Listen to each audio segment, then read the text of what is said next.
यह dictation 5 second बाद start होगी, तब तक आप रेडी रहें। Ready start. महोदय, इस संबंध में दिन प्रतिदिन बढ़ने वाले भ्रष्टाचार की समाप्ति के लिए और कर्मचारियों के रवैये के संबंध में माननीय सदस्यों ने विचार प्रकट किए।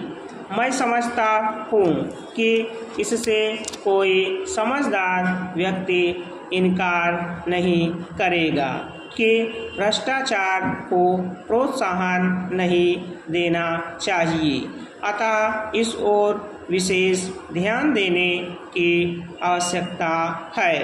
भ्रष्टाचार को समाप्त करने के लिए जो कठिनाइयाँ सरकार के समक्ष है, उन पर शीघ्र ही कदम उठाए जाने चाहिए।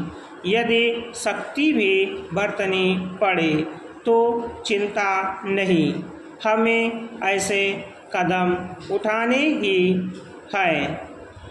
मैं यह जानता हूँ कि बहुत से लोग, जिनमें कुछ हमारे साथी भी हैं, इसके कुछ बातों का विरोध करते हैं, परंतु यदि हम देश की उन्नति चाहते हैं, यदि हम देश को आगे बढ़ाना चाहते हैं और विशेषकर यदि आप समाजवादी ढांचे के आधार पर, जिसको कि कांग्रेस ने देश के लिए निश्चित किया है, इस देश की व्यवस्था करना चाहते हैं, तो हमारे लिए आवश्यक है कि हम इस तरह से कदम उठाएं कि जिससे लोगों को अपनी जीविका सुंदर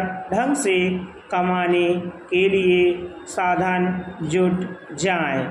वास्तव में यह सरकार, जिसने यह साहसपूर्ण कार्य किया है, इस कार्य के लिए सबसे अधिक बधाई की पात्र है।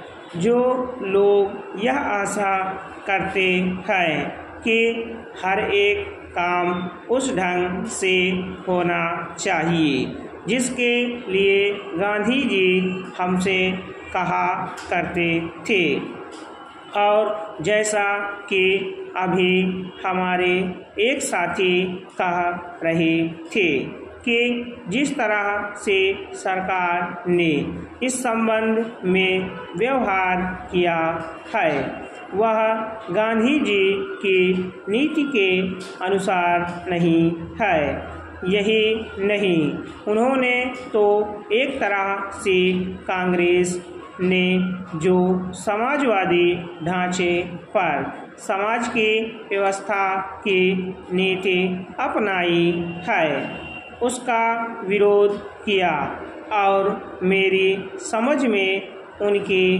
बात नहीं आती कि एक तरफ तो वह कांग्रेस के अंदर है और दूसरी ओर कांग्रेस द्वारा स्वीकार की हुई नीति का इस प्रकार से विरोध करते हैं।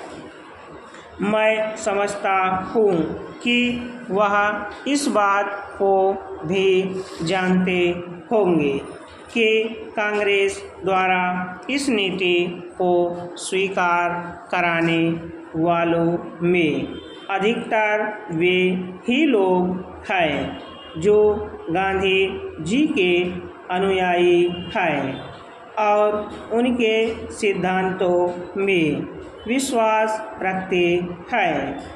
ऐसी स्थिति में उनके वह बात समझ में नहीं आती कि आज सरकार प्रजातंत्र और गांधी जी के बताए हुए नियमों के अनुसार आचरण क्यों नहीं कर रही है। यह बात बिल्कुल ठीक नहीं है। स्टॉप। अगर आप हमारे चैनल पर नए हैं तो चैनल को सब्सक्राइब जरूर करें और बेल आइकॉन प्रेस करें ताकि आपको सभी डिक्टेशन की सूचना मिल सके।